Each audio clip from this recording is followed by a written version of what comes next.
Welcome to Going In Blind. I'm your host, Zach Tidwell, and my guest today was named by Polygon to be one of the top 25 innovators in the field of virtual reality. He's a clinical psychologist and director of medical virtual reality at the Institute for Creative Technologies at the University of Southern California. And I am so unreasonably proud of myself for getting that all out without messing that up. But he's just an incredible number of awards for the work that he's done. He's was first mentioned on here way back in episode 57 with Dr. Barbara Rothbaum when we were discussing some of her work in the world of virtual reality, specifically in exposure therapy.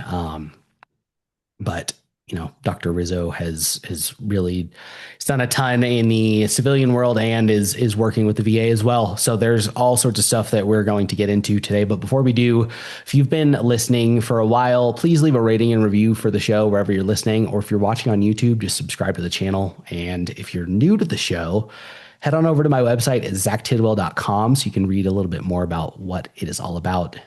All that support just helps keep attracting the ridiculously high caliber of guests that I've been able to have on here, like Dr. Albert Skip Rizzo. So, with I think that's all I need to get off my chest. So, Dr. Rizzo, thank you for coming on here.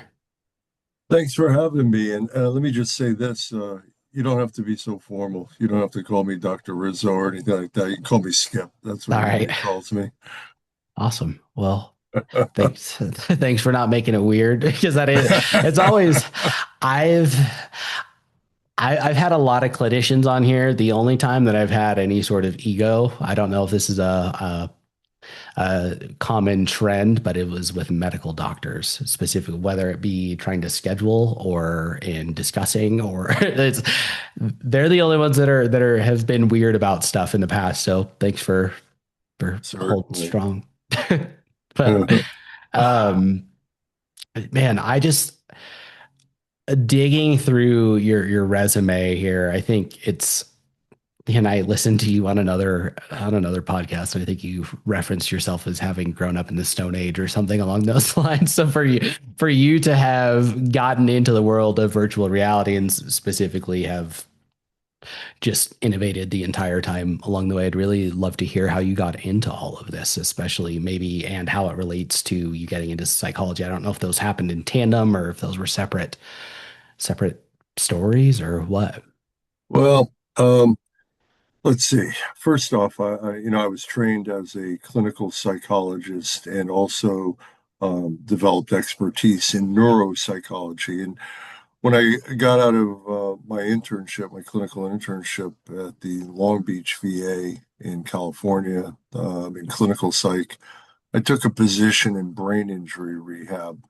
And my internship actually was working with veterans at a VA hospital and working with Vietnam era veterans. This was back in, God, 1985. That's how old I am.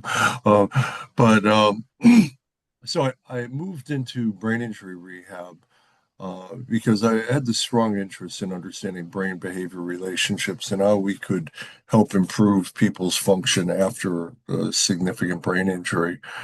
And about 5 years in, I got very frustrated with the limitations of the tools that we had at that time. And you got to keep in mind that this was, really kind of pre-internet. Nobody was using email at the time. Um, there were some Apple IIe computers that we had in our center that had a couple of memory games, but they were so primitive. They were just not engaging.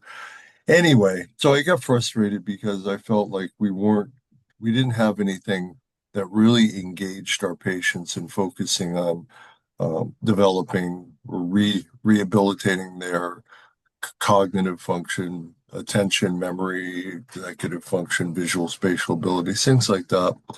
And then one day, one of my clients came in, and he was a 22-year-old male, had suffered a car accident, frontal lobe injury, and it was very difficult to motivate him to stay on a task for more than, 5 minutes. And he comes running in my office and he goes, Skip, you got to see this thing. And I go, what is it? He goes, it's called a Game Boy. And I go for a Game Boy, what does it do? And he pulled this thing out of his pocket and he goes, watch. And I watched him for 20 minutes, glued to this thing with laser-like focus, playing Tetris. And he had become a Tetris warlord. He was really good at it. Just And I was watching this. I'm thinking, if we could bottle this experience and do rehab in this kind of a game-based or interactive format, then we maybe be able to move the needle ahead a little bit. And so it just so happened I had gotten a Nintendo NES system, one of the early Nintendo console systems, and it came with the game Sim City. And I don't know if you've ever played it or if your audience has, but it's really a great executive function game where you have to build cities, you have to make decisions about, well, where you're going to put a hospital or an airport or skyscrapers or residential sections. So you have to develop a strategy for building your city and monitoring its growth. So you've got to make actions, you got to initiate actions with a strategy, monitor the effectiveness of those actions, repair the strategy when things aren't going so well and your city's falling into decline. And it was just a remarkable game for stimulating that kind of multitasking and problem solving activity. And the good news was my higher functioning clients, like this 22-year-old, where he had all his capabilities, but he just had frontal lobe issues about being motivated. But most of my clients loved it. But for people that couldn't learn the interface, couldn't operate the gamepad, which had about, 10 different buttons on it, and all different configurations of buttons to achieve actions in the game, it was almost useless and it was very frustrating. So um, I thought about that. And then about a year later, I actually heard a report about virtual reality. And it was the first time I'd really heard about it. And, it was a case of a developer, a guy by the name of Jaron Lanier, who's commonly associated with coining the term VR, virtual reality.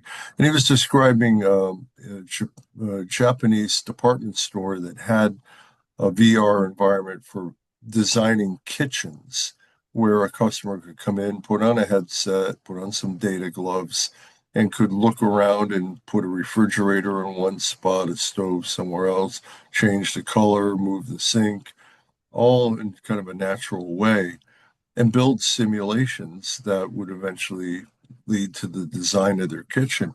And when I heard that, I thought, Jesus, this is exactly what we need for rehab, the ability to build immersive worlds and maybe put content in it for rehab that is motivating, that's fun, that's engaging, or gives people feedback as for performance.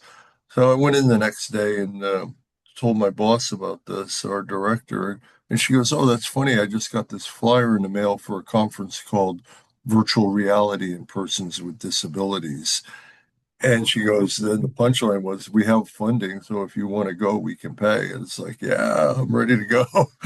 And so I went up to Palo Alto where the event occurred, and nobody was doing anything in cognitive assessment or rehab, but people were starting to do other things, motorized wheelchair training with kids in VR. And people oh, were also starting to look at exposure therapy, a very primitive way for phobias, fear of heights, and so on. And so I went back to work, and over the next year, I ended up writing a paper. It became like a passion, and submitting it to that conference the next year. I think it was 94, 93, something like that. And it was on how VR would radically transform what we could do in rehabilitation, cognitive primarily, but it alluded to other things.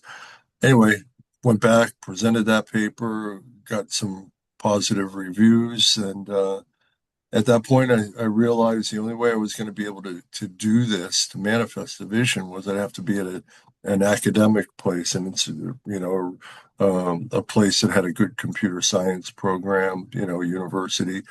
So I left my clinical work in brain injury. I took a postdoc in the Alzheimer's Center at the University of Southern California, and primarily because it was across the street from computer science.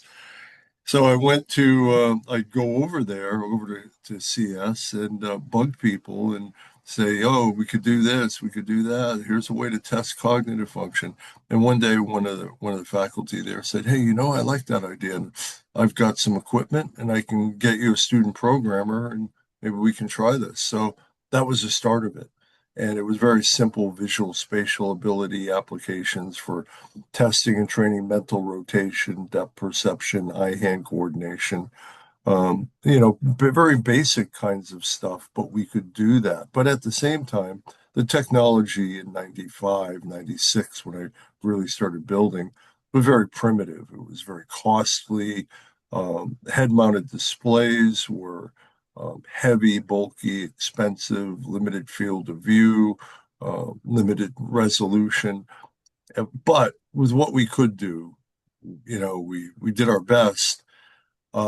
And what ended up happening from that point on, we started building more. I got a full-time faculty position, actually in electrical engineering, which is an oddity for clinical psychologists, A working little in bit. a yeah.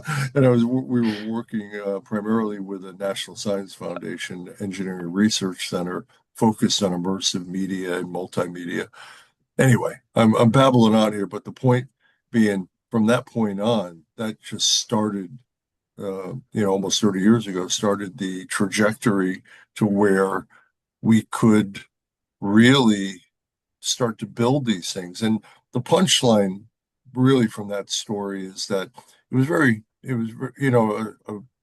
I was a sort of a victim of circumstances. It was one thing led to another, and it all born out of frustration.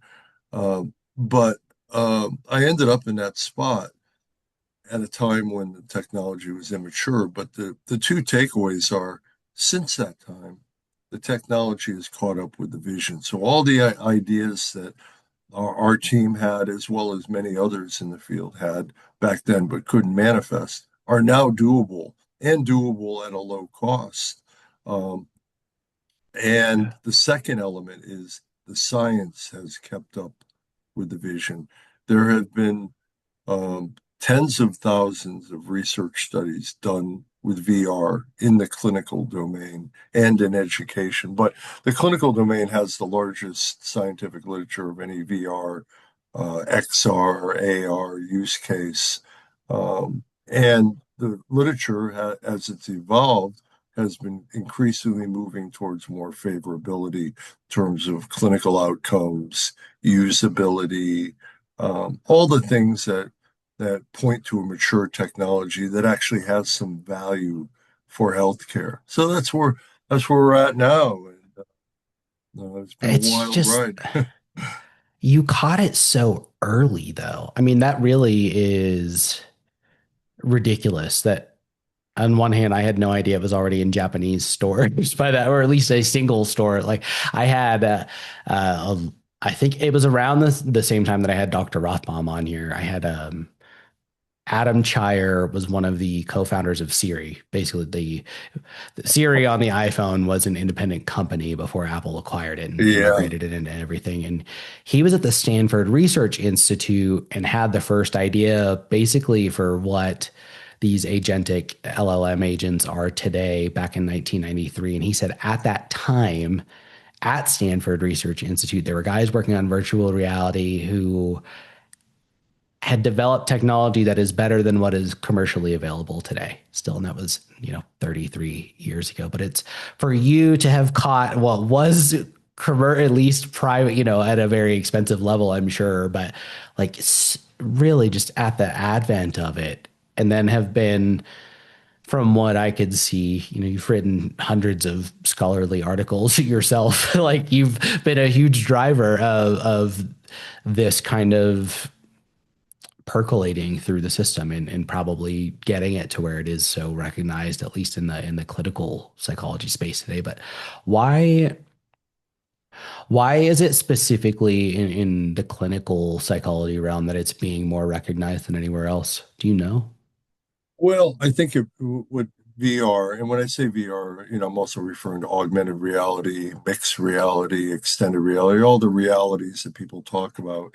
But there's a perfect match between what the needs of various clinical applications are and what VR can deliver. We can build environments that we can put people in. We can foster interactivity. We can gamify these things. We can measure performance. We have the ultimate Skinner box, if you will, a controlled stimulus environment. And in some ways, you could say it's just like an aircraft simulator would serve to test and train piloting ability. We can test, train, teach, and treat human function in VR simulations. I mean, we've got the ultimate experience generating technology and also technology that is very emotionally evocative. So you Hmm. can create experiences that may not look like exact replicas of the real world, but they're emotionally evocative. So take, for example, the very early stages of clinical VR, and that was with phobias, like the work Barbara Rothbaum has done and many others now, where if you looked at what Barbara used in 1994, in the very beginning, it was like an Indiana Jones type plank bridge. You had to walk over a ravine, and that was one of the height challenges because in exposure therapy for phobias, you're always trying to get the patient to confront their fear, especially when it's a fear that is not so rational a fear, like somebody having an office on the third floor. The chance that they're going to fall through a window and crash to their death is very minimal. Or fear of flying. You know, people that have fear of flying oftentimes will drive tremendous distances rather than flying, and they're more at risk from driving than they are from flying. I think the estimate is about 240 planes would have to fall out of the sky each day to match the number of people that die in road crashes. Jeez. You know, so it's not a rational fear. So you help people to confront that fear. Traditionally, it was done in imagination, but as we've developed VR, we can put people in simulations that gradually help them to confront their fear. So if you looked at the image of one of her worlds at the time, it was cartoonish. It was primitive.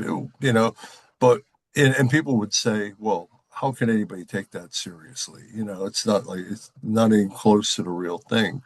But with people with phobias are very primed to react to the fear that they have. Anything that has a whiff of it, they're gonna get activated. And that was in fact what happened. Even though these patients, their frontal lobes are telling them, "Oh, this is just a simulation; it's not real," and hence they would actually confront the fear. But when they did it, and walking on this bridge and looking down, they had all the depth cues, they had all the elements of heights that activated the limbic system, the amygdala, particularly fight, flight, or freeze response area. And so consequently, the first thing we learned in VR was that we could activate fear or emotion. We have an emotion generating app. And when you think about it as a psychologist, that's part of what we do. We activate emotions and help people process those emotions, cope with those emotions, develop ways to get around or anticipate those emotions. So to have a technology that could activate emotions, even if it was at the time specific to phobias, even though the technology sucked, it was a cartoon world we were in, that was a big deal. And that really kicked off the whole concept that VR across a wide spectrum of clinical conditions could have value because we could fool the brain, we could activate emotion, we could create experiences, create experiences, help people confront their fears or address their trauma or practice their rehab strategies or distract them from painful medical procedures or teach them mindfulness in a controlled environment for learning how to manage their chronic pain, or put a child in a virtual classroom where you could test how well they could maintain their attention in a realistic space by providing tasks that appeared on the board or from the teacher's voice. Meanwhile, you Mm. had kids throwing paper airplanes or school buses going by the window. And so we could control all of those things in ways that make it so that we can take what we already know is an approach in healthcare, and maybe we can do it on steroids. Maybe we can amplify it. We can make it more engaging. We can motivate people. We can measure everything that goes on in the simulation in response to a change in the stimulus configuration, whatever. Um, Yeah. so And that is in a nutshell, long, big fat nutshell, the rationale for why clinically and for research, VR has all the ingredients. I mean, a lot of times I just call it simulation technology. We can simulate experiences and test, train, teach, and treat people in those worlds.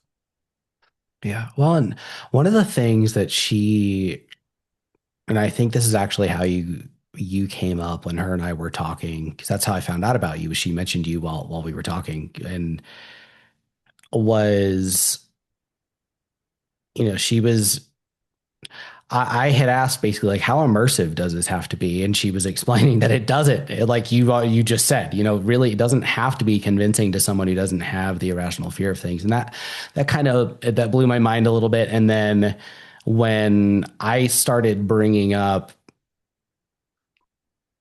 the only thing I can really liken it to was, so I was an infantryman in the Marines, and for different, like we had convoy simulators, we had room clearing simulators, and then we had some stuff specifically. I think the most effective like simulation that I ever really got to use was when I got sent to school to be a joint fires observer before my second deployment. Uh-huh. And all of the call for fire stuff. So, you're coordinating between indirect fires, be it mortars or artillery, coordinating with the air JFETs, assets, yeah. and then people on the ground. And you're coordinating all three, like you're just like an orchestrator. And Hmm.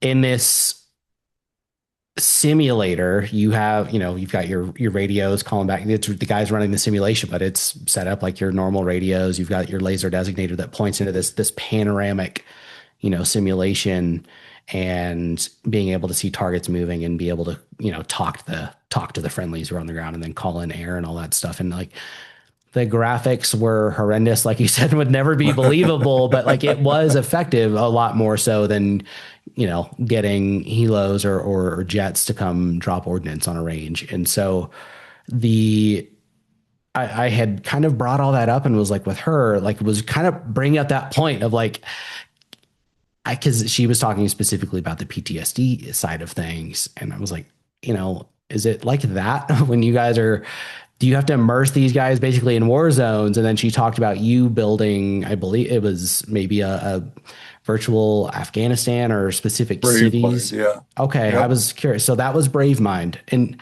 can you expand on what that is? Because I said that was basically a competition, right? That Brave Mind was born out of.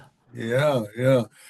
Yeah, the Office of Naval Research funded uh, Barbara, myself, and another woman, Joanne DeFede, who's done World Trade Center PTSD exposure therapy, Oh. a group out of San Diego and a group out of Washington. They wanted to fund three teams that had a little bit different idea on how to develop an application. And so we all did it, and we all ran clinical trials, and um, ours ended up having a little bit more legs. It continued, and we got more funding and re-evolved it. But the very beginning, we had four worlds that were built. And in a nutshell, I probably should just say that the rationale for why we do exposure therapy for PTSD It's important to get this out of the way because if you start just going and describing what you built, people think you're, dungeon master. You're creating a house of horrors for people that Yeah. have experienced Well, that's what I trauma. thought when I was talking to Barbara. It was like, what are you doing to these people? Yeah, yeah, Yeah. yeah. And basically, the rationale is to help a patient to confront and reprocess difficult emotional memories in a safe place at a pace that they can handle. So we built out in the first version four different worlds, three driving, because at the time there were a lot of IED, roadside IED incidents that were leading to PTSD. So we had an Iraq and an Afghanistan Humvee driving experience and also a civilian driving experience as a trainer. And then we had maybe a 18 block city, Middle Eastern city you could navigate through. And basically you could put a person in any one of those worlds that was most relevant to them. And then the clinician had a control panel. And on this control panel, they could adjust the time of day, the number of people in the scenario, where a bomb went off, jets flying over, helicopters, on and on and on. So the clinician was like a Wizard of Oz that could had a control panel to make things in real time happen in the simulation of the world. And basically, the therapy involves the patient narrating their trauma experience, talking about it as if it's happening now. I'm driving down a roadway now. I'm talking to my buddy. We're talking about how we're going to get redeployed home in 2 weeks, and he's going to see his daughter for the first time. And as we're approaching a small village, I see somebody run into a house with a cell phone, and all of a sudden an IED is blowing up, and my best friend is bleeding out. And, but usually when people tell that story, it's very cognitive, very sanitized, just the Mhm. facts, ma'am. The goal of exposure therapy is to help the patient be able to describe their trauma narrative with some emotion involved, that it's no sin to show emotion, and to get them to talk about and confront these fears in ways that um, they won't do with anyone else. Um, if a lot of veterans come back from combat. They don't want to burden their family with their war stories or tell them about the horrible things or what they're feeling now. So they kind of hide it.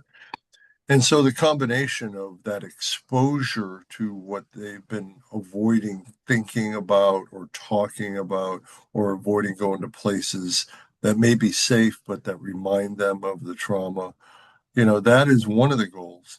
But unlocking that vault and getting a person to talk to a clinician and to tell their story and to have the clinician process and go back and forth with them, that's the key element there. And so in our first version of Four Worlds, it was very primitive and it didn't have a lot of coverage for the diverse kinds of contexts in which trauma would occur in Iraq or Afghanistan. But we got good clinical findings nonetheless with our first trial. And so we were able to get more funding from the military to build out the worlds. And at that time, we had distributed our primitive version to a number of VAs, and we got a lot of feedback. I'd get a lot of calls from psychologists or emails saying, do you have a cave environment? Do you have an industrial Uh, park? Do you have an Afghan village in a remote area? Do you have on and on and on? And we didn't, unfortunately, because we didn't have that much funding. It was split three ways. But I kept track of all that. And then when we got a real money, we were able to rebuild the whole system and build out those worlds. So we went from four worlds to 14 and now 18 with added things we've added, plus another 8 or 9 worlds we've created for sexual trauma. We've expanded just beyond we've expanded beyond just combat related trauma to military sexual trauma and now civilian trauma. So we've got this giant library of worlds that we've created that you can then again put people in. And again, Wizard of Oz style, Yeah. change all the parameters in the world in real time while the patient is talking. The patient may say, and over there was a group of people that were pointing at us. Click, there's a group of people over there. And then off in the distance, we heard an explosion. Click a button, bing, explosion. And then a mortar came in nearby, 100 feet to the left. Click, an explosion occurs 100 Wow. feet to the left. And so, but this is not self-help. This is not put on a VR headset at home and confront your fears. While you can do some of that, the real work is in the trenches with a well-trained clinician that knows how to pace the experience, how to pause the experience, and and yank off the headset and just talk about what they're going through. Not just it's not like you just throw somebody in a VR world and they're automatically going to get fixed. It's a tool for delivering a clinical process that was previously limited to doing it in imagination or trying to do it in the real world, but you can't fly your PTSD patients back to the scene of the crime in Iraq or Afghanistan. You've got to, so this is the way to do that, though, Mhm. to put people in these environments, but at a pace they can handle. First couple of sessions, it may be somebody sitting in a Humvee or standing in a marketplace in just a nice sunny day, clouds, maybe a little bit of clouds floating by, audio clips of, crowd sounds and people laughing and all that, and get them to talk about that level of experience first, Yeah. and then they become more comfortable. And then maybe you introduce that explosion in the distance or a gunshot or whatever the element of the patient's trauma might be as Yeah. they begin to tell their story. Well, and did they used to try that in the physical world? Obviously, yes, you can't pipe someone back to the Middle East, but like we have their mount towns is what they're called, but it's Yep. little Right. even like they in 29 Palms, there's one that's called Little Fallujah. It's freaking huge. And these are, furnished. I don't know if Little Fallujah is fully furnished, but like some of the ones that I've been in have smell Yep. generators, sound Yep. generators. They're fully furnished. There's murder holes in the walls and like they simulate literally everything they possibly can. And so, I mean, was that ever, did that used to be an alternative or did They never people, use that okay. for treatment, but I've been Okay. to some of these sites. I went to the one in Camp Pendleton, and it was like a mount site in a warehouse where it was in a giant warehouse, and they had built out all these spaces, and they hired Yeah. Iraqi expats that were living in the San Yep. Diego area to populate it and to make it real. And there was Mhm. one time I was on a tour, and they were running a squad through it, and there was a pyrotechnic, so some type of circus explosion thing, that they use in Mhm. Hollywood. And all of a sudden, there was a woman laying on the ground when the dust settled, the smoke cleared, screaming. And she was a person who actually had an amputated left leg, and they had makeup and blood spurting out of the stump of her leg. And so they simulated to that level the kind of realistic Yeah. things that would freak people out. They also had digital screens in some of the rooms or spaces so that you could walk into a room and it was just, on the digital 3D screen, it was wall size projection. It was just that family sitting at dinner. Another one, you had a guy with a knife to a guy's head and you had to make a Yeah. decision. And so they started integrating technology and all these things as a way to both prepare tactically and skill wise what you would do in that situation, but also I think to prepare people emotionally for what they're going to face, As much Um, as you can. Yeah. yeah, yeah, Yeah. right. As much as you can. That's the punchline right there. Yeah. But it was never used for what we call in vivo exposure because Barbara used to take people with fear of flying before 9/11. She would go on flights with them. She would go to the airport and sit in the airport with them for a session. So you told me about that. Yes. Yeah, Which is so yeah, crazy. So yeah. crazy. And then once 9/11, and actually airlines who had a motive to help people overcome their fear of flying, generate more customers, they would let Barbara go on planes that were parked. This is all before 9/11, and sit with the patient on a parked plane, as one of the steps in the hierarchy, and have them close their eyes. Now imagine this plane is flying. Tell me about what you're experiencing. But that was in vivo exposure, very expensive, very, Yeah. cumbersome, having to meet out, drive to the airport and all that. But they used to do it. 9/11 came and that put the kibosh on that. But in VR, we can do the same thing, but we can add in flying planes. We have rumble floors that have base shakers in them that simulate the turbulence. And we do that Yeah. in virtual Iraq and Afghanistan. When you're driving a vehicle, you're feeling the rumbling of the vehicle. And service members, veterans, they all say that doubles the sense of presence or immersion, that tactile Yeah. feedback. Or when a bomb goes off, you feel the vibratory stimuli going on. And when you're on a foot patrol, we found this out early on. We actually put the controller for navigating in the world, where you have like a gamepad and headset controller that you use to move around in the world. We mount that on a mock M4 weapon, so Mm, that you're actually holding a physical replica. Because we found out, we had service members in Iraq. We actually did testing in Iraq with boots on the ground, and we had them tell us, all right, we can use a gamepad for driving a vehicle. That's no problem. I mean, if you had a wheel, okay, maybe that'd be better, but not a big deal. But on a foot patrol with a gamepad in my hand, come on.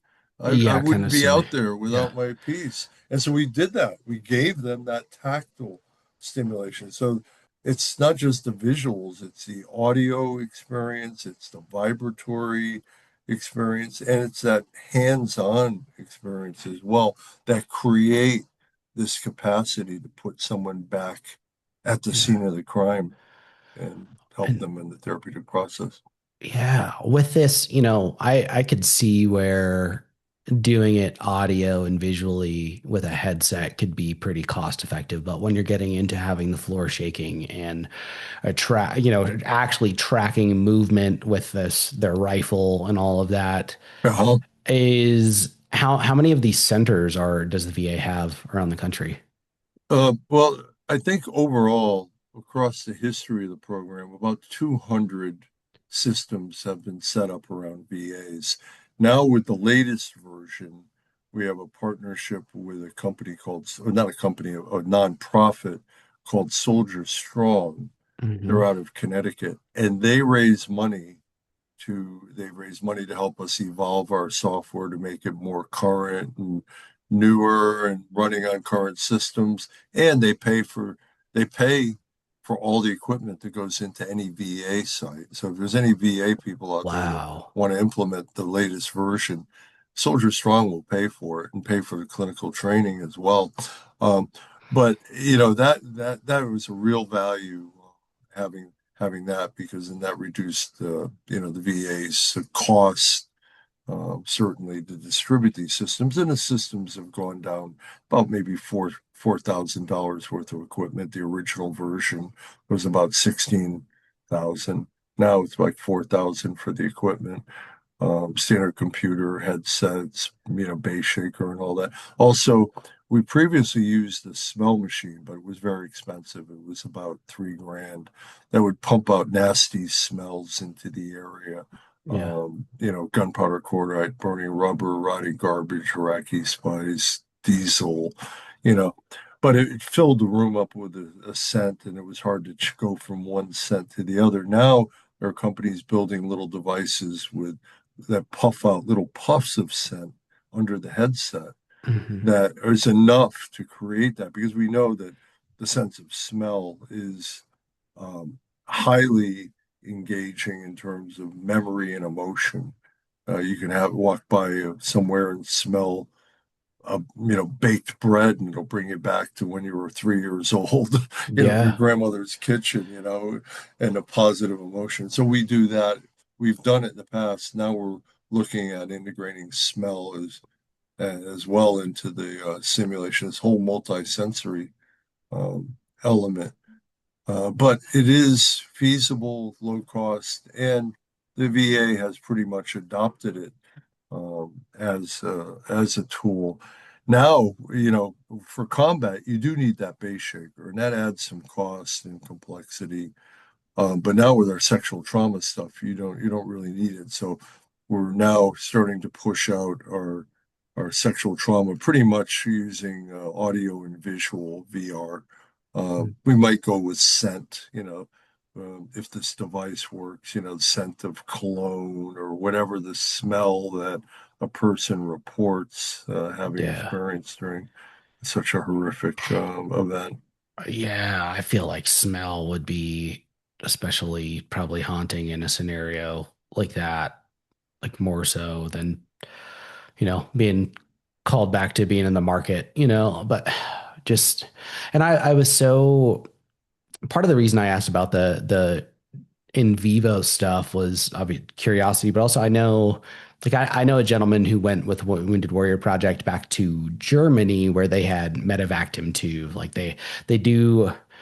I don't know what the threshold or the prereqs are for them doing that, but they took him back there specifically to, yeah, so he's not taking him all the way back to the Middle East, but to kind of be Right, back in that environment and right, sure. after his amputation and all that stuff. And so, yeah, I was curious, but with, Well, they're doing that. They've done this with Vietnam era veterans, where I'm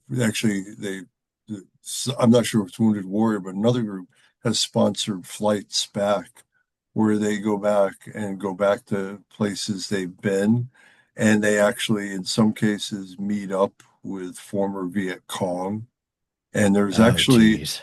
a positive experience that comes from that. Like, they were adversaries, horrific adversaries, but now they kind of have had a shared experience because no matter what Vietnam may say, there's many Viet Cong people that suffer PTSD as well. They're humans and they've Yeah. experienced that kind of hell. So that kind of a reintegration has been positive for some of these folks. I wouldn't say it's for everyone. And this is where, PTSD isn't just some unilateral thing that affects everybody in the same way. Everybody has their unique challenges that they have to face. And that's where this is not going to be an automated AI treatment. AI may be able to help support some elements of treatment, but you need a human in the loop that understands the person and what they've suffered with and come up with strategies for whether it's in vivo exposure, VR exposure, imaginal exposure. We've done in vivo with spherical video because a lot of times veterans they get triggered by everyday civilian environments that Hmm. may be similar or have some of the elements of what they were traumatized in. But that puts a real clamp on them in terms of having a full life. If you can't go to a restaurant without sitting off in a corner with a full perspective of the whole room without being anxious, that's a problem. Or you can't go to a social event or a concert because it's too crowded. Or just have Or people behind you. Yeah. yeah, go to a supermarket. You can't walk by the meat market area because you're seeing, slabs of meat there that bring about, that do that. So we've created spherical videos of all those kinds of places that can be run in a VR headset and they can go home with patients because between sessions, we ask patients to go to some of the places in the real world they've been avoiding and try to do it in a hierarchical way so they're not diving into the deep Yeah. end of the pool. But in some ways, doing it in VR at home on a low cost headset is almost like training wheels. It's the first step Hmm. toward because they know they're not there. So that's helpful. But when they put on that headset and they're in a provocative civilian allegedly safe environment, those emotions are activated. So there's a lot of ways to cut the pie up here for therapy. Yeah. And remind me, I want to come back to the emotional thing, specifically what one of the things you touched on earlier in talking about and recalling some of these events, but I don't want to forget to ask you this. Have you noticed, I know it was a very different place in your career, right? Like you mentioned you were doing I think your residency, is that the right term, at the VA originally when you were out in Long Beach? Yeah, yes. But I worked with Vietnam era veterans, yeah, and I can't say I did a lot of deep exposure therapy. Exposure therapy was just starting to have some research traction around it. Some people had audio tapes of combat sounds that they would play in a session yeah, to kind of help the patient go back to the scene and talk about it. And we did do some, but it wasn't at the level that in the 90s and then later it became yeah. more used. But I heard some horrible stories, I mean, and that's what really opened my mind up to if you're going to build this, you're going to have a wide, diverse range of content because everybody was traumatized by a different thing. The common IED by the side of the road that blew up your vehicle is one of 10,000 different Yeah. ways that people could get screwed in war. Well, what I wanted to ask you with that was if you've how differently, and again, I know you were working with those guys on a different level than you're working, or maybe at least in a different lane than you are today. Um, and I'm sure part of probably the way these guys processed what they had to do was also the way that they were negatively received by Right. our people. But what can you speak to how differently Vietnam vets have, in your experience, have been able to process or processed those types of things versus how now, totally different war, totally different public perception of our service members who served in these two different wars, like how that's played out differently, even though obviously it's PTSD at the same of the day, or still still Yep. PTSD at the end of the day. But yeah, Yep. It's night and day. As you said, the respect that people got, being, the difference between, even though it's kind of tawdry, thank you for your service, from, hey, you're a baby killer, night and day on that front. Also, the respect that people got in terms of the clinical condition. It wasn't until Vietnam that there was a turnaround where PTSD was acknowledged to be a clinical condition with a defined set of symptoms and speculation on how to best treat it. Before that, it was cowardice. It was a disease of the will. There was a deeper stigma, even though there still is a bit of stigma about PTSD that's unfounded. It shouldn't be, but it still occurs. But you look at the movie Patton, and a guy obviously had been freaked out, and Patton just beat the crap out of him and told him he was a coward and all that, yeah, and how World War II or World War One was treated, where you were shamed if you got sent back from the front lines of trench warfare, horrific, hellish warfare. I mean, there's so Vietnam was a pivotal moment for turning the heads around about what PTSD is. Now, it still came a little too late for Vietnam era vets. yeah, I think later in life they got more respect, and um, PTSD was viewed as something that could be treated. You could get past it, although there's still a lingering element of, well, I'll never be cured. I can only manage it. I'm not so sure on that, but I think it is feasible to look towards cure, but it has to be a change in perspective because cure doesn't mean erasing memories. It means helping people to cope with those memories. And if you want to say that's managing your PTSD because you're using cognitive behavioral strategies to manage the emotions, okay, fair enough. We can go with that. But PTSD shouldn't be a life sentence.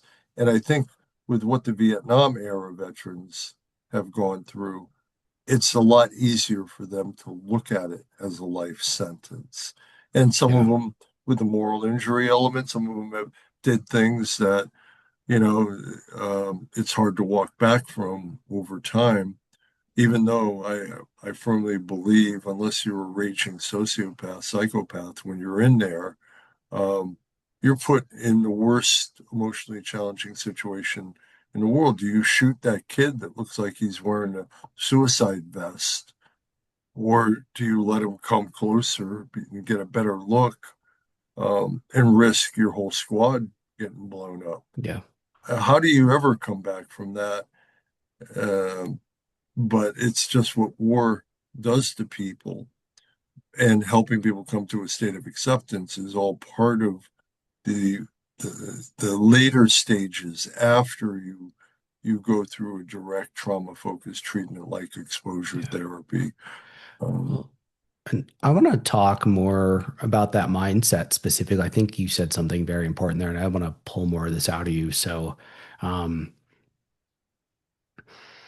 maybe, and whether it be in the context of PTSD, whether it be in the context of depression, I don't know if you know this. I shot myself in the face 7 years ago intentionally. So, mhm. this is a space that I talk a lot about a lot in, and also just with traumatic brain injury stuff. Like, it's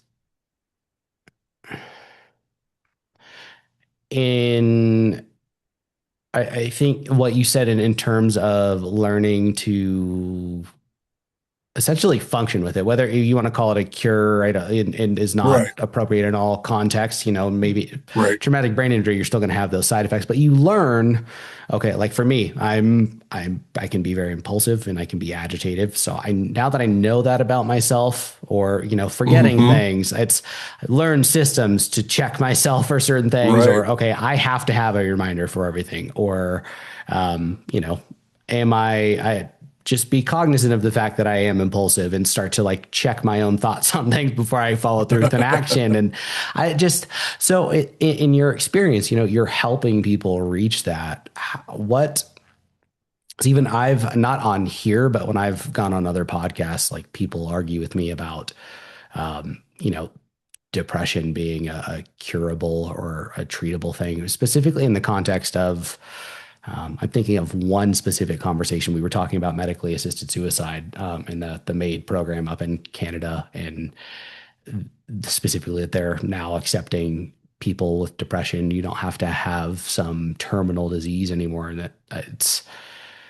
I think a lot of the misunderstanding from the outside, my argument is yes, you can overcome. Like I've learned to live with this stuff. Obviously, other people are too, and their argument was that that's not possible. And I guess, I think a lot of this stuff is the thing that we do as humans, where some of us have an unfortunate bias towards if I haven't walked in those shoes, then I can't put myself in them.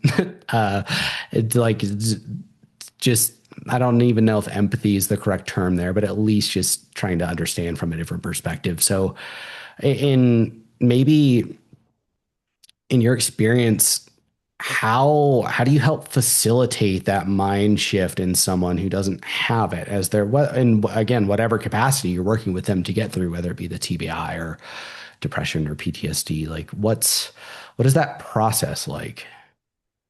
I think it's a very complex, multi-component process that involves these sorts of direct treatments as one element, but also helping a person to develop hope for the future, to be able to develop relationships that are nurturing. Like for example, when you have PTSD and you come back from war or whatever, and all of a sudden, you know, you're hard to get along with. Your friends stop hanging out. Your family members if members are frustrated, all of a sudden your world starts to shrink. So your social nurturance, if you will, starts to go down.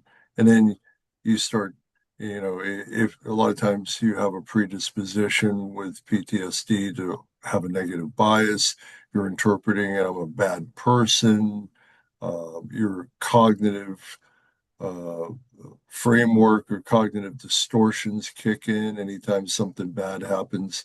I'm stupid, I'm bad, I'm this. That Mm. becomes habitual. um, and nobody can talk you out of it. You have to learn how to talk yourself out of it. And there are strategies and ways to practice and identify. Like you said, you identify things before they're going to happen because you've gone through it and you've suffered from, a full blown, if you're agitated or you get angry or you ruminate about how bad you are, or how everybody hates you, or whatever, Yeah. you know, over time, as you begin to recognize it, you process it with either people that are close to you that are socially connected or whatever, or with a good clinician, or other support agencies, other support activities, teams. You know, I actually used to say that I thought veterans, the first thing they should do when they come out and leave the military is to join a rugby team because God. you're never going to have the same level of comradeship that you have in the military for a shared goal, with that brother and sisterhood kind of thing. You're never going to have that in most any activity in life. But rugby comes pretty close to it because you're fighting a battle on the field in an aggregated teamwork fashion, 15 players. It's a big social thing. Your teammates become your brothers. You would put your body on the line to save them in a game and on and on and on, but without the as much as not the fear of death and all that.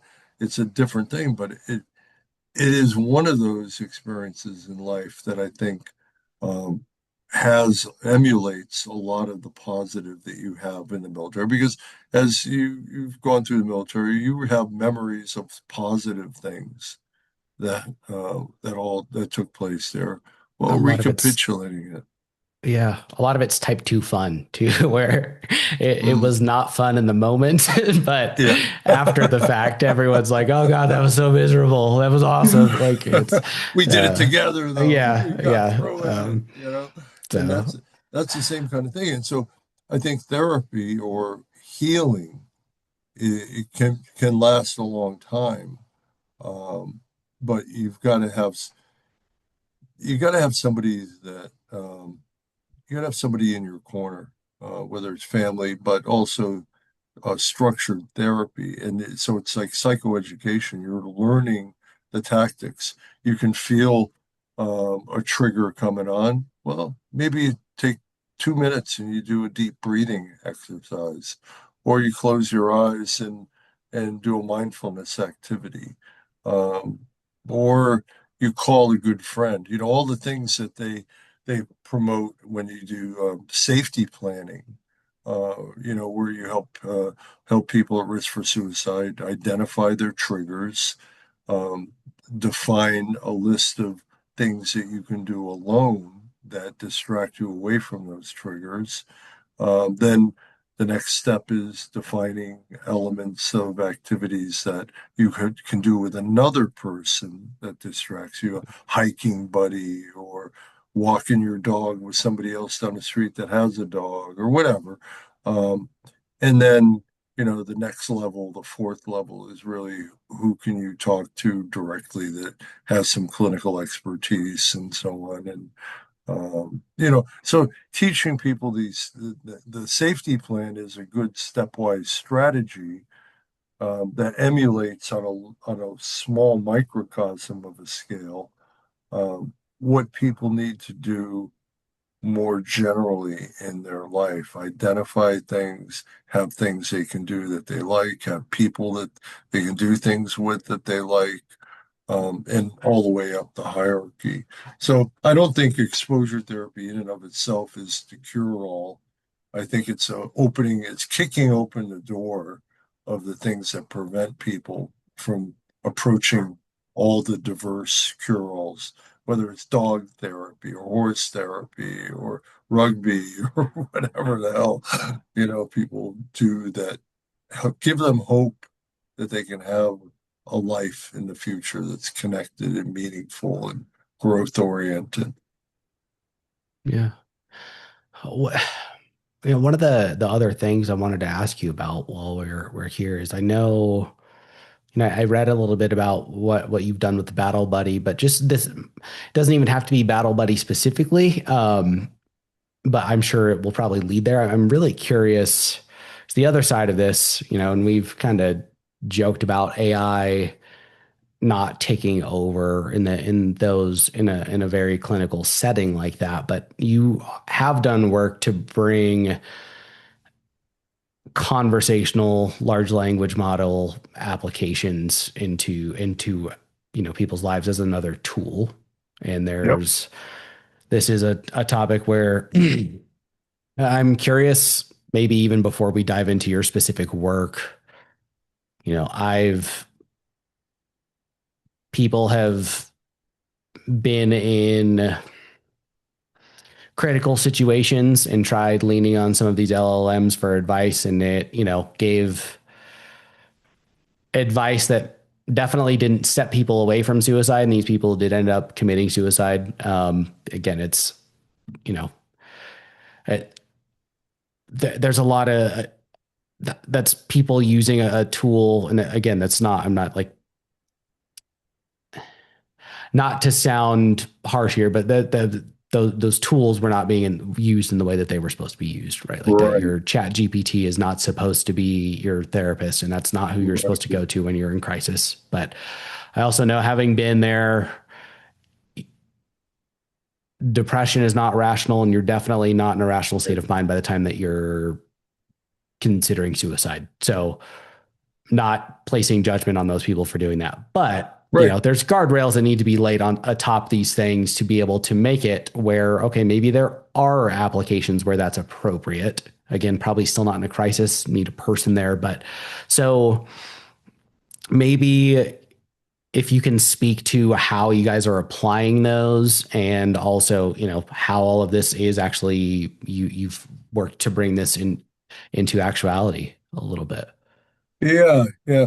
Well, the original Battle Buddy was viewed as a way to overcome the challenges that mobile apps that were mental health and, clinically focused apps it was designed to mitigate some of the limitations of those. So, a lot of mobile apps, PE coach, PTSD coach, things like that, they have a lot of great content, but it's basically text-based content put onto a mobile app, and they're not very engaging. And consequently, a lot of, when you look at the large body of research, there's an estimate that mobile apps, after the first download and use, the median number of times people go back to them is one. And so there's a lack of engagement. Now, I say median, meaning Yeah. the numbers on the other side of that number can be people that really engage with it and love it, and it's a lot of value. But for the most part, um, you've got well-vetted content, but what are you missing? And my view was always, because I've worked a lot with virtual humans for different purposes, my view was that it's missing that engagement. Can we create some kind of natural engagement with the content that makes it easy to find information and to go back and forth? And so we built a prototype of this back in 2019, before AI had really come on strong. And then we got funding from the VA around 21, 22, and we started working on it seriously. And basically, it's a conversational AI agent, a character on a mobile device that you can talk to. Now, once you can talk to it, and it has credible responses using AI. Now you got to contain it in a way that it only delivers well-vetted, accurate information. So what we've been doing, we ended up uh, partnering with an AI company to build this thing out to take it beyond Battle Buddy, where you have a character that's on a phone, and in the current version that we just tested, it has less of a clinical focus because the VA was wanting to be cautious about patient-facing AI, particularly with Yeah. suicide risk. Even though we built a prototype that the VA supported, the first wide-scale test was with something that addressed a veteran's issue, but not a deep clinical direction. So what they what we did was we focused on retiring service members. And if you I don't know how familiar you are with it, but people when they retire from the military, that first year of transition, the suicide rate essentially doubles from the previous year in the military to that transition year. The risk for suicide doubles. Yeah. And that's because of the stress of transition, particularly if you've been in the military for a long time and you have to learn a lot of new things that are very stressful. And maybe your relationships are difficult. Maybe because now you have a lot more time at home with your wife and kids, maybe that brings up issues that didn't exist while you were in the military and you were away Yeah. on deployments and so on, and then come back to a happy reunion kind of thing. Anyway, so we built it out. And our AI only can leverage content from approved and well-vetted VA content. So you can go onto the phone and this character will pop up. You can say, "Hey, I heard about this thing called the GI Bill. Can you tell me about it?" It'll give you an introduction. Say, "Do you want to learn some more?" Yeah, I would. How do I apply? Well, here's an example of how to apply. And it goes on and on and on. And it's your buddy, your battle buddy, if you will. We don't call it that in this use, um, but it can go on and give you any information that exists on the VA general website and other related websites, but all well vetted, safe information. If you start talking about suicide, it's immediately going to say, look, I'm a piece of software. You need to talk to a real person. Here's one click button for 9888 or a local suicide line, whatever is Yeah. relevant. So it's not trying to be a clinical tool. Okay. And we ran 940 people through this thing, and 94% of the people that used it they had it for 3 weeks, would recommend it either to a friend in need Mm. or to themselves when it becomes available as a regular product. Because, comments were, like, I've been out of the military for 10 years and I learned more in 10 minutes interacting with this thing than I did in the last 10 years. And Yeah. so now with this positive vibe on that, now we're beginning testing with actual Battle Buddy, which includes more of the psychological, clinical, in addition to everything else that we deliver, because we want to make it safe, but we recognize that there isn't enough human resources right now in the world to handle all the time that somebody might need to talk to something or somebody. And we always try to push towards talking to a live provider. In the clinical version here, it's like it'd be a good idea to talk to someone here, and I can explain what they'll ask you, and you can prepare, and on and on and on. But that is the key.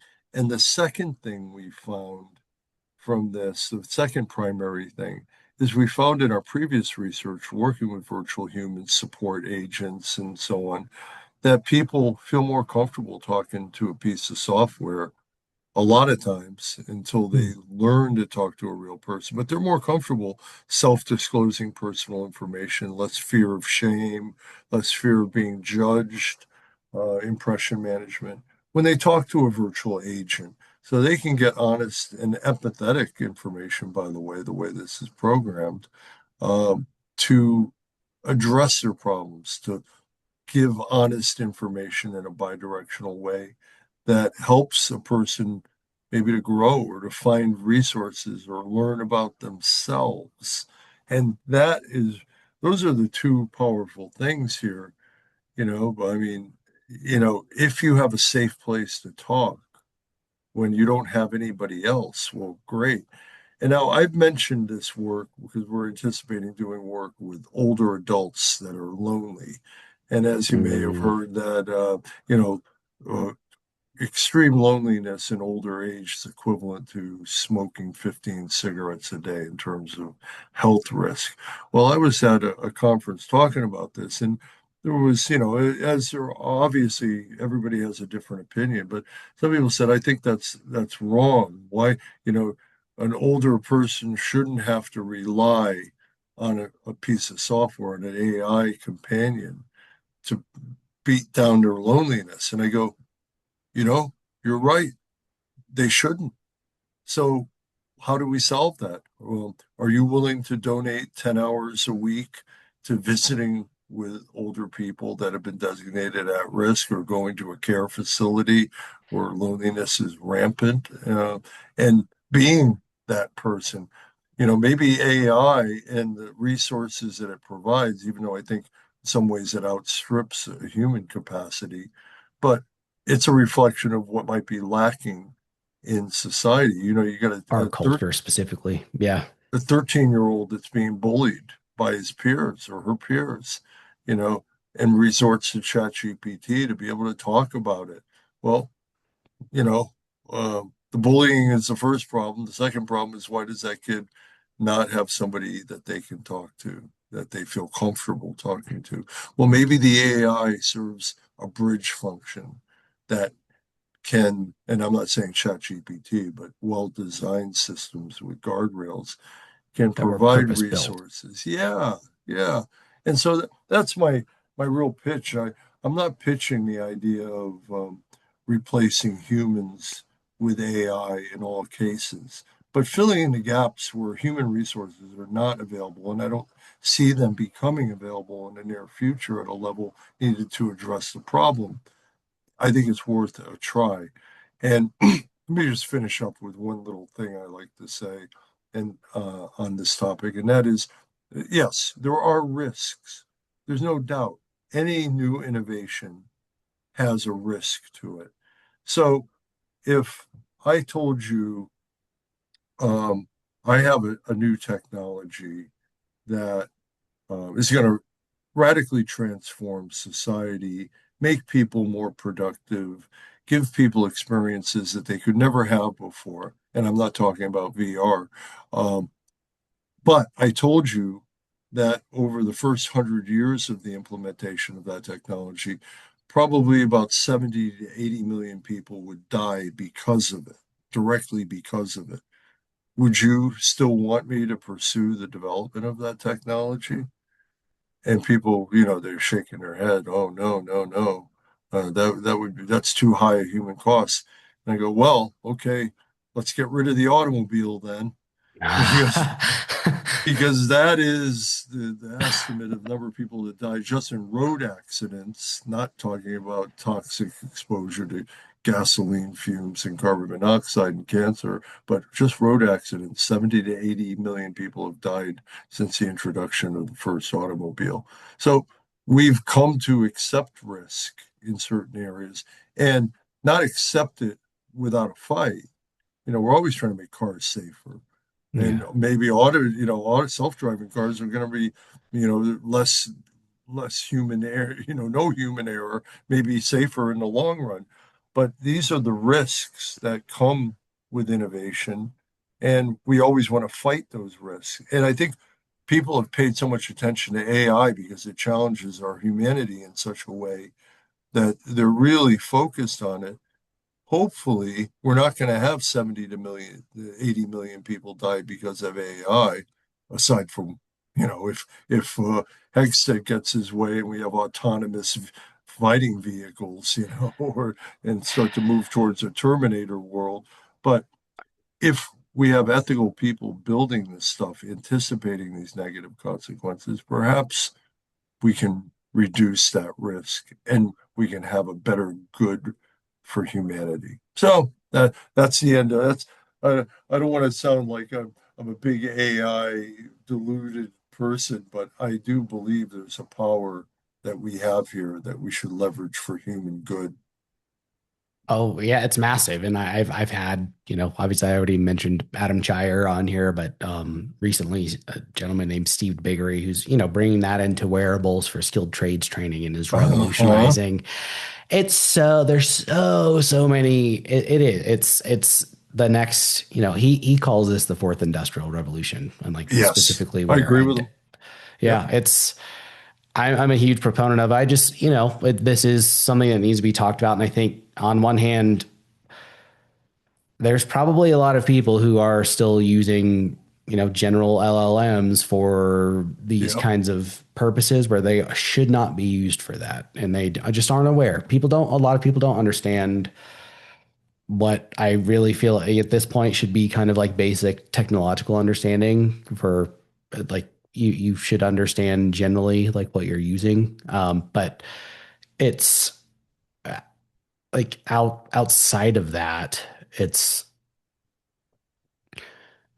it is a tough thing. Like you said, it's kind of points to some holes in our culture. Other cultures have more well, an emphasis on elders or whatever. There's going to be gaps everywhere, but it's this tough dilemma because I don't think, and I think you painted basically the same picture. I think it's a band-aid having that conversational, model there as specifically in a purpose-built context like this is a band-aid for someone like it. I still don't think having that elderly person just spending all their time talking to an AI is great either, but it is better if that will keep them, going for a time and we don't have something better. Like maybe, I don't know.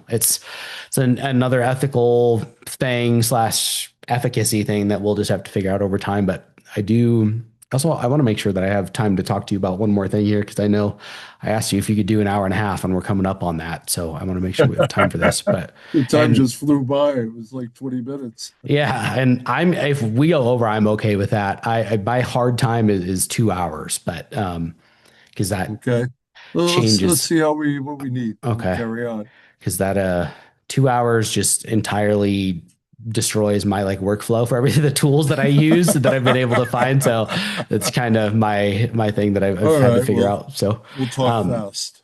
this, the other really like the third giant area that I was able to kind of pin down from your work seems these, you talked about VR and then HR. And my understanding of HR stuff is that, and it was crazy because I had never thought of it being applied in this way. So I found it so interesting, and I'm excited to pick your brain on it. But basically, you are also taking virtual reality scenarios and making it an asset for providers to be able to train and practice assessing and even just dealing with different patient scenarios. Correct?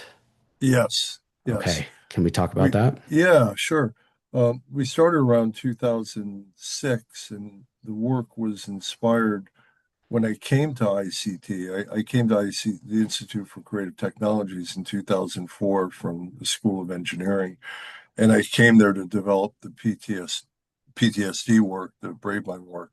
But then I also saw the work they were doing with virtual humans. And this didn't have any real level of AI. They were very primitive, but you could still do some things. And I saw a negotiation training scenario that they had built where they basically you're interacting with a Doctors Without Borders and a village elder character in a marketplace where you're a soldier and you're an officer and you go to talk to them and say, look, I have some information. You're going to need to move your clinic that's here that's serving the village, and you have a fight on your hand. What do you mean we got to move our clinic? This is a good place. It's close to every.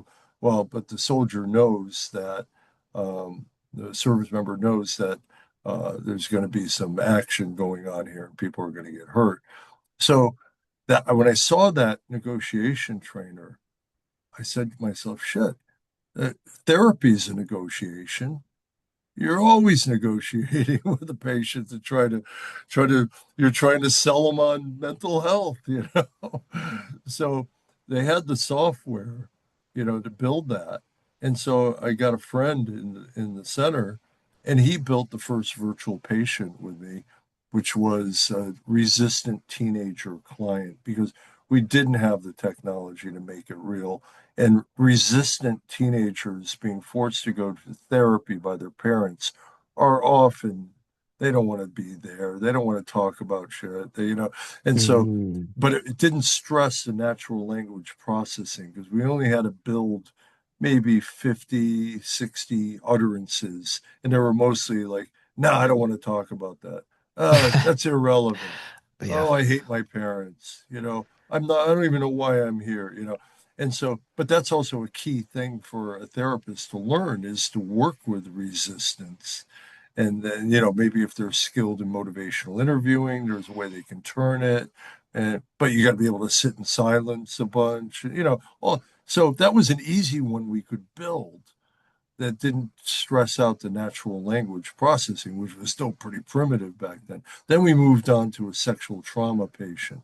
And essentially, the punchline on this one is we want to give novice clinicians a chance to screw up a bunch with a virtual patient and learn from it, hopefully, before they get their hands on a live one. That And I seems went, smart. Yeah. it just makes sense, And I went through this in my clinical psychology training, first year in graduate school. I didn't see patients. I took classes in therapy.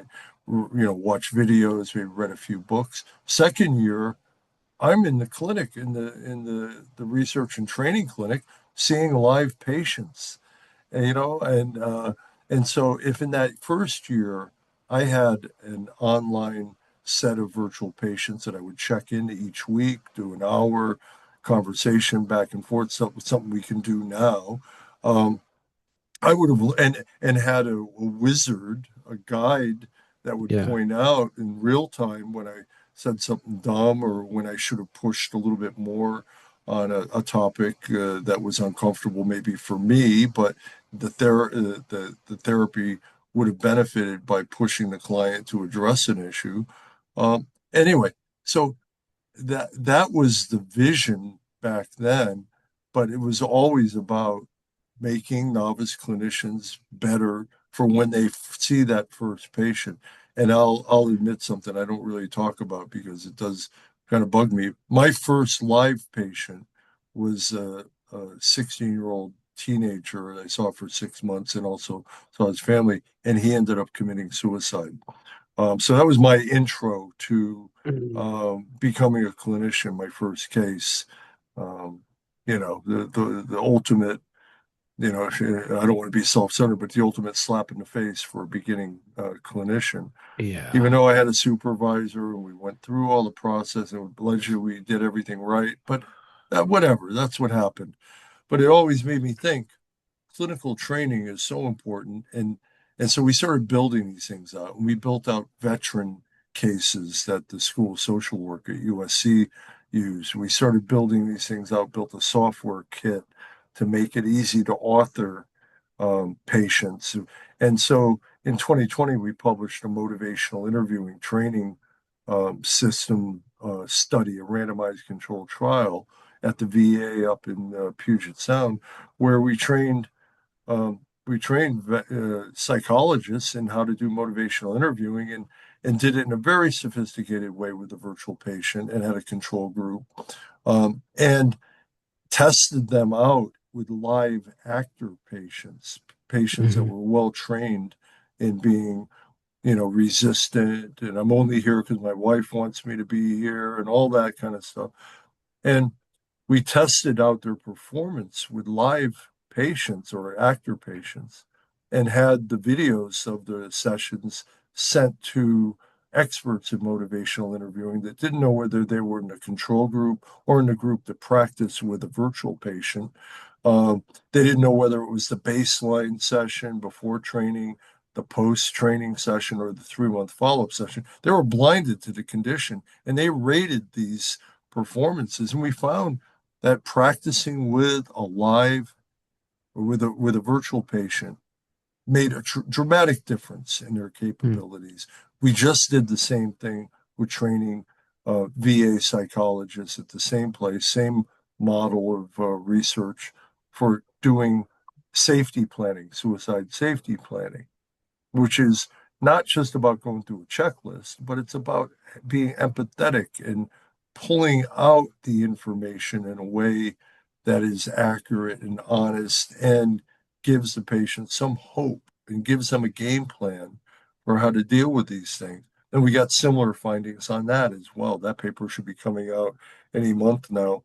Um, so my work with virtual patients has always been now we have AI and we also have the Battle Buddy and a couple of other apps for support, mental health support.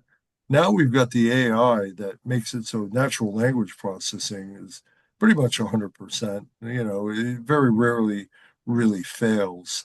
But making it so that we can easily create a wide variety of these patients. We can swap out the characters. So you have an African American, a Caucasian, person from Asia, or whatever. And Yeah. now you're off to the races in the clinical training, whether it's in medicine or clinical psychology or social work, is going to evolve. And so that's one of the project areas and on the virtual human front that we've been working on.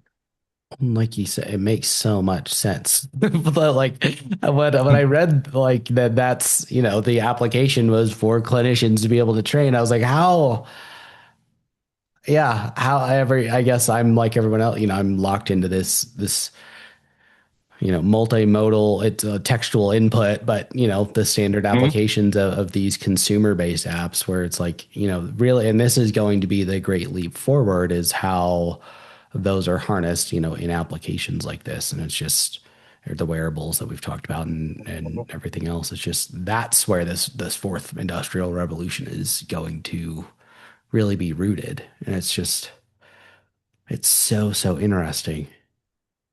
Yeah, it's a fun area to work in. I don't know if in Yeah. the last 30 years I've gotten up in the morning complaining about having to go to work. Maybe a couple times, but for the most part, it's like, okay, here we go. We're gonna bang something out Yeah. today. Well, anyone that's been doing something as long as you have, like I've always assumed, like obviously you love what you're doing. Like how Yeah. else could you do it for that long? And especially God, dude, that's prolific as you've been is another avenue. It's not like you're phoning it in. It's incredible. So just I I hope you're proud of everything that you've done. You should be. And I'm so I'm we don't hear about this kind of stuff getting innovated about. Like I think it's not as sexy as, the billionaire talking about Yeah, his right. new tech companies, but this stuff is so important to hear about because there's just not all the marketing money behind it. So, and this is someone will hear about this that will benefit from this and find I one of those hope. 200 Yeah. centers or find out how they can start using the app or researching the VA. Like these conversations are so important, and it's just go. Were you going to say something? I was just gonna say that the VA has really adopted VR in a significant way, and they're moving it, of course, into the AI stuff. But they have the immersive health initiative, and they've got about 4,400 VR systems spread out throughout the VA network for pain management, for physical and cognitive therapy, of course, PTSD, addiction, and so. I'm hoping that after all these years where, every couple of years I'll write a paper that, VR is ready for prime time, but I'm hoping that now we're finally there because I work a little bit in private industry and I'm seeing these companies that are building out real high quality content and they're starting to get more traction in clinical settings for this. And I think education, education for children. Jesus, when I think about all the things that I suffered trying to figure out as a kid, whether it was molecules or chemistry or whatever the hell, you know, if I had had some of the VR programs that I've seen that really show three-dimensional action and things I could interact with and understand in a more intuitive way for where my brain was at that time, God, who knows? Maybe I'd be in a different field. So maybe it was good that I went through Yeah. what I went As a through. doctor, it wasn't enough. Need two. Uh, But it's just, yeah, we're it's such an interesting time. And I'm sure people have probably thought that, going back decades at this point, and maybe, maybe much, much farther than that. But it's just, I mean, we're on the cusp of something huge and a huge shift in society as a whole. And so it's cool to see that you're yeah. you're paving the way in this field. I mean, what else? I mean, is there another pinnacle, undertaking that you have on your mind, or is your plate full enough with all that you're already doing? Well, I think at this point, I've got all the pieces to continue to move forward. People ask me at conferences, what's the next big thing? And it's like, Jesus, I don't know. I mean, AI is a pretty big thing. Maybe making humanity more kind and thoughtful. And I don't know what the technology, or if it's not technology, maybe it's the experience of Oh, technology that might drive people. You know, I don't know. I talk about the movie Ready Player One, and that movie was, the people say it's a cautionary tale about virtual reality because everybody in the world is in these VR worlds playing these games and everything. And I go, that's not the cautionary tale. The cautionary tale is that they made the world so screwed up in this dystopian future that that was the only way people could get any happiness or solace or meaningfulness was to go in VR.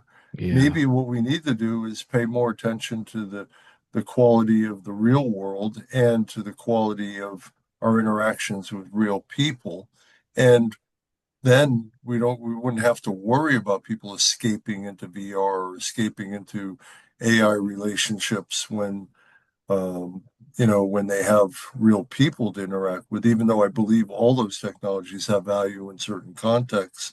The yeah, big fears really come down to human and human to earth challenges. So yeah, hopefully we'll figure out a way to do a better job in those areas. yeah. I wouldn't say it's that I have a suspicion this is going to happen, but it is something I wonder about at this point. I do think with AI, LLMs becoming more, proficient in these different modalities that of creation and things like that, that it's going to drive people back more towards human generated things. And I wonder if it's going to play the same role as there's an increasing wave of interaction where, our social interaction gets offloaded more into these LLMs before it swings way back in the other direction. And then we realize like, okay, human connection is what we need. It's, again, I'm not at the point of suspecting that's what's going to happen, but I do think it's a possibility. And so I don't know. But I think Barbara probably has an answer to help make the world a little happier and a little kinder with all the MDMA she's dosing everybody with. So Yeah, over at yeah, Emory.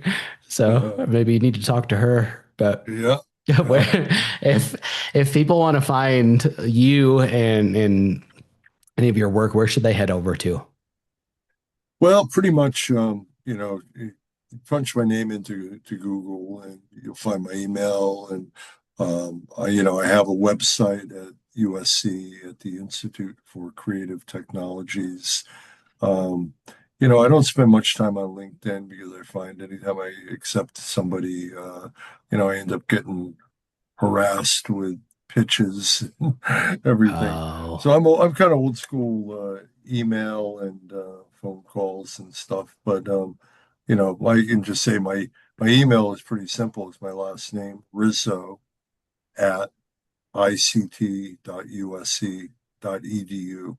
And I'm pretty good about getting back when most of the time when I'm not buried writing a paper or a grant or building something. But yeah, Sure. I'm happy to talk to folks, and that's what I should be doing at this point in my career.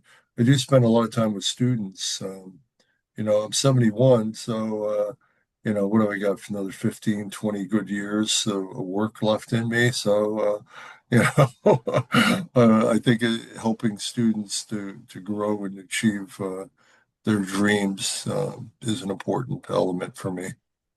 Awesome, man. I mean, that's what people hope to see in an educator, right? Like that's you're doing seems like you're doing everything for the right reasons. And I don't think that, your body of work would have been possible if that wasn't the case. So just thank you again for what you're doing and you're making a difference. And I hope you've enough people have told you that now to where you fully Uh, accept that, know that, and are proud of yourself for it. And thank you for coming on here to share it. yeah, well, thank you for having me. It's been a fun conversation, and I'd be happy to come back another time and talk about the status of things if you're ever interested, or any time just to have a chat. So keep that in Awesome. mind. Yeah, I'd love that. So thank you. And thanks everyone at home for listening to another episode of Going in Blind. Dear God, this is just what an interesting time. Again, all the different guests that I've had in this space, but we're starting to see more and more proof of this new coming technology being directed in ways that no one ever would have thought of, and it's fascinating. But I think if you know a veteran who you think could benefit from any of these things, please share this around with them. They need to hear it, and it's the hope behind this thing is outside of curiosity is share or facilitating curiosity in the world is getting people connected or at least made aware of some resources that they need. So share this thing around, and I will see you next time.